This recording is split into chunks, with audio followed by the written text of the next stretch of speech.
Por último, vamos a revisar algunos de los métodos de estudio que sobre todo son tecnologías novedosas para observar el cerebro y por lo tanto relacionar las bases biológicas con los procesos cognitivos. Entonces existen diversos métodos para el estudio del cerebro humano y en esta lista vemos los que vamos a revisar ahorita brevemente. Este es uno de los diagramas más famosos cuando se hablan sobre este tipo de métodos. Y lo que sucede es que varios de los métodos que hemos mencionado están dispuestos en esta gráfica. Esta gráfica lo que hace es dividir en dos grandes ejes. Estos métodos pueden ser muy buenos para poder registrar la actividad cerebral a nivel de milisegundos o microsegundos, es decir, la actividad cerebral realmente es muy rápida, hay partes de esta actividad muy rápida y habrá necesidad de técnicas que puedan registrar esto a esa velocidad. Pero hay técnicas que no son tan rápidas y, por ejemplo, ahí es donde se ubican las lesiones cerebrales. En cambio, el otro eje, el eje vertical, vemos que son a nivel de cuánta masa cerebral es la que se alcanza a lograr ver. Entonces, a nivel de, muy similar como mencionamos al inicio, de sinapsis de moléculas o de dendritas, neuronas, capas de neuronas, núcleos, mapas, lóbulos o el cerebro completo. Entonces hay algunos métodos que son muy buenos para ver a nivel de detalle la sinapsis, como calcium imaging, y hay técnicas que son mejores más bien para ver actividad a nivel del cerebro completo, como el EEG, el MEG o la tomografía por emisión de positrones. Entonces, es en esta variedad de métodos que por eso es necesario tener tantos diferentes métodos. Algunos funcionarán muy bien para ver cambios gruesos a nivel del cerebro y otros funcionarán muy bien para ver cambios rápidos a nivel de áreas muy pequeñas del cerebro. Uno de los estudios más viejos de la neuropsicología, que son los estudios post-mortem. Es estudiar a un paciente que tuvo una lesión cerebral, hacer evaluaciones psicológicas, neuropsicológicas. Cuando fallezca el paciente, habiendo tenido claro el consentimiento de él o de su familia, estudiar su cerebro. En particular, pues es en el estudio de lesión donde también se observan estos y, por ejemplo, los estudios de caso con lesiones cerebrales, que es este método, los dos casos más famosos son Phineas Gage, que le atravesó una barra de acero, justamente esta barra, a través de su pómulo izquierdo, perdiendo el ojo, y esta es una recreación con resonancia magnética de por dónde pasó la barra de acero y por lo tanto el área cerebral que habría destruido. Claro que no se tiene el cerebro, solamente el cráneo, y esta es una reconstrucción hecha por los Damasio. El otro paciente más famoso es Henry Molaison o HM, que tras una cirugía para quitarle crisis epilépticas muy severas que tenía, se le extirpan los lóbulos temporales mediales. Este es un corte frontal del cerebro, coronal. Entonces es como si lo viéramos de frente, su cerebro. Y justamente en esta sección de en medio, los marcados con cuadros, es donde está la sección que le quitaron de su cerebro.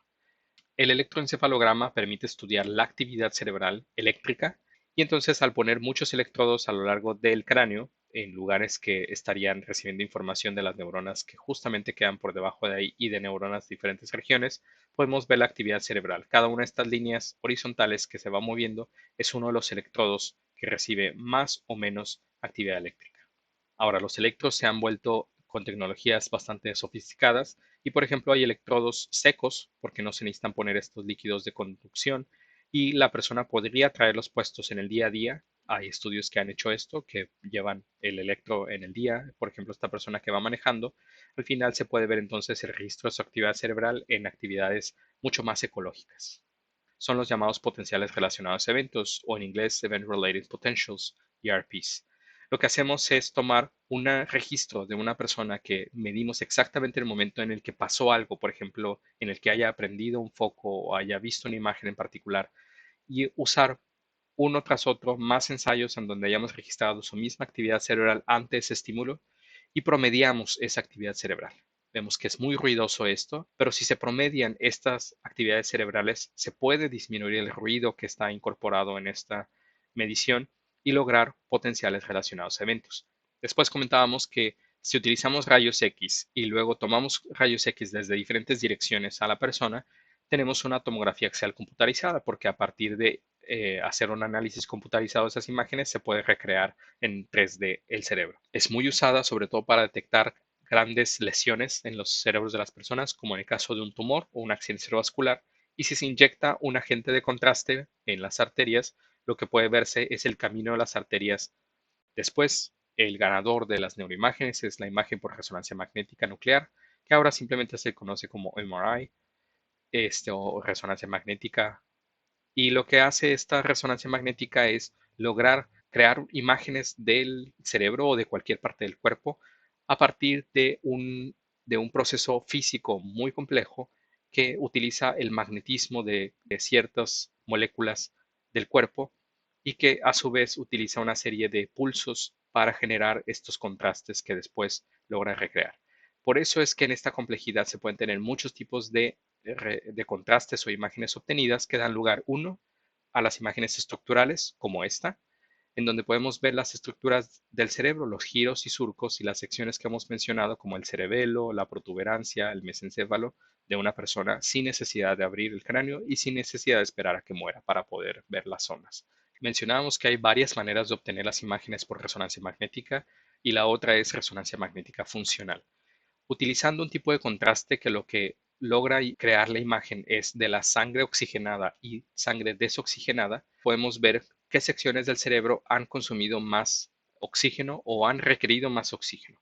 Entonces, en estos análisis estadísticos que se llegan a hacer a partir de este tipo de imágenes, se pueden detectar zonas que estaban más involucradas, por ejemplo, en la percepción de caras o las áreas que estaban más involucradas en la percepción de casas. Y las resonancias se han vuelto más potentes, por lo tanto, se pueden recrear con mayor nivel de detalle las áreas que estarían más activadas dependiendo de una condición contra otra. Recordemos que hay que comparar condiciones para poder lograr estas diferencias. La tomografía por emisión de positrones, que esto lo que mide es el gasto energético que hacen las neuronas. Lo que haces en este tipo de tomografías es que las neuronas pueden absorber moléculas de glucosa y si inyectan a la persona una serie de moléculas que sean radiactivas en muy poca concentración, pero que se parecen a la glucosa, entonces las áreas que absorben más este componente radioactivo son las áreas que estuvieron requiriendo más gasto energético y por lo tanto son las que brillan más aquí en la tomografía. Existen también las tomografías por emisión de un solo fotón, que realmente funcionan muy similar a la emisión de positrones y tienen imágenes que también detectan la actividad de gasto energético de las neuronas. Y comentábamos que la resonancia magnética tiene varias maneras de obtener información del cerebro. Es la tractografía o imágenes por tensor de difusión. Aquí lo que se evalúa es la difusión de moléculas de agua y que como los axones de las neuronas generalmente tienen una dirección más larga que la otra, como veíamos en la forma de las neuronas, entonces el agua se mueve más en una dirección a lo largo del axón de las neuronas. Y por lo tanto, si recreas ese movimiento detectado por la resonancia magnética, lo que obtienes son entonces los tractos de o conexiones de axones de una zona cerebral a otra. Comentábamos que el electroencefalograma tiene el registro de actividad eléctrica, pero recordemos que en física toda actividad eléctrica está asociada a una actividad magnética. Son dos caras de la misma moneda del mismo fenómeno electromagnético. Entonces, para detectar el magnetismo creado por esa actividad eléctrica de las neuronas, lo que se puede usar es un magnetoencefalograma. Se usa menos y no hay tantos porque es mucho más costoso. Entonces, se utiliza superconductores que tienen que estar a una temperatura muy baja. Hay dos métodos de estimulación del cerebro que se pueden hacer sin necesidad de abrir el cráneo de la persona. Y uno de ellos muy famoso es la estimulación magnética transcraneal, que ahora recientemente se ha aprobado el uso para tratar también aspectos como la depresión. Este es el estimulador, que es Vince Walsh. Se utiliza esta bobina que aparece del lado izquierdo para poder estimular directamente el cerebro. Aquí vamos a ver que van a estimular una sección del hemisferio izquierdo y justamente en ese momento es donde se estimula el cerebro. Por lo tanto, la persona pierde cierta función de capacidad de ubicar su mano en el espacio y de poder moverla adecuadamente. Entonces, se puede interferir con la actividad cerebral a partir de este tipo de estimulación. De estos dos tipos de estimulación que se pueden hacer directamente al cerebro, la otra se muestra en un documental de Netflix que se los recomiendo, My Beautiful Broken Brain, en el que una persona que sufrió un derrame cerebral y que tuvo afectaciones en cuestiones atencionales de memoria y de lenguaje, muestra su camino en la recuperación. Esta es una estimulación eléctrica directa transcraneal y uno de los centros que utiliza esta investigación es el University College London. Y en el documental muestra una participación que hizo en un estudio con este tipo de aplicación de estimulación eléctrica. Ha habido diferentes tipos de estudios, por ejemplo, tanto en recuperación de pacientes con lesiones cerebrales, pero también, por ejemplo, en facilitar el aprendizaje de cálculo en niños que tienen problemas de cálculo. Y por último, solamente mencionar algunos nombres de modelos computacionales que han sido muy usados en las áreas de neurociencia cognitiva. Uno de ellos es Machine Learning o aprendizaje máquina, y es que existen tres grandes tipos de Machine Learning. Unos son supervisados, donde se le dicen las reglas de cómo debe tratar los objetos en la máquina. Otros son no supervisados, que lo que se le deja a la máquina es detectar diferencias y que la misma máquina clasifique diferentes objetos. Y el último es uno de los más famosos actualmente y más exitosos en crear inteligencia artificial, es Reinforcement Learning o aprendizaje por reforzamiento, muy similar al aprendizaje que estudiaron tanto los conductistas en el siglo XX.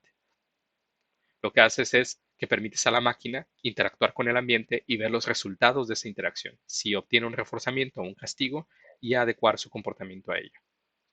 El otro tipo de modelo computacional que se ha usado mucho en neurociencia cognitiva es Deep Learning o Convolutional Neural Networks. Lo que hacen estas redes es aprender a partir de estímulos, pueden ser auditivos, visuales, videos, etcétera, y lo que hacen es tener múltiples representaciones como si fueran neuronas, de capas de neuronas, y que cada una de las capas lo que va haciendo es un proceso sobre la imagen, sonido o video que le hayas dado. Con muchos ejemplos van ajustando los pesos de conexiones entre las múltiples neuronas, muy similar a cómo funcionaría un cerebro, como se piensa que funciona el cerebro humano, y que al final aprendan a poder distinguir a partir de la foto a las personas o partes del cuerpo o cualquier otra imagen que se le dé a entrenar a esta red.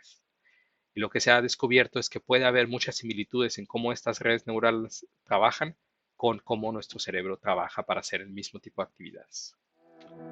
Y esos son los grandes puntos a identificar sobre los métodos de estudio que se utilizan en neurociencia cognitiva.